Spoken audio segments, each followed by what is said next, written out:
মার্কিন সেনারা হরমুজ প্রণালীতে অবস্থিত ইরানি বন্দরগুলো অবরোধ করে রাখলেও তেহরানের ড্রোনের যন্ত্রাংশ পেতে কোনো সমস্যাই হচ্ছে না। রাশিয়া কাস্পিয়ান সাগর দিয়ে ইরানের জন্য ড্রোনের উপকরণ পাঠাচ্ছে।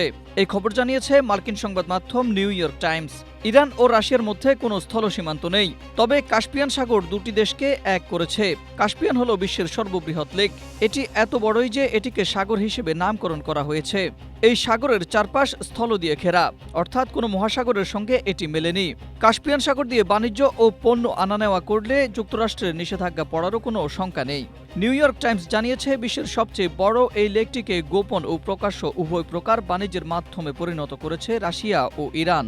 কাস্পিয়ান সাগর ব্যবহার করে তেহরান আবারও নিজেদের সামরিক সক্ষমতা বৃদ্ধি করছে।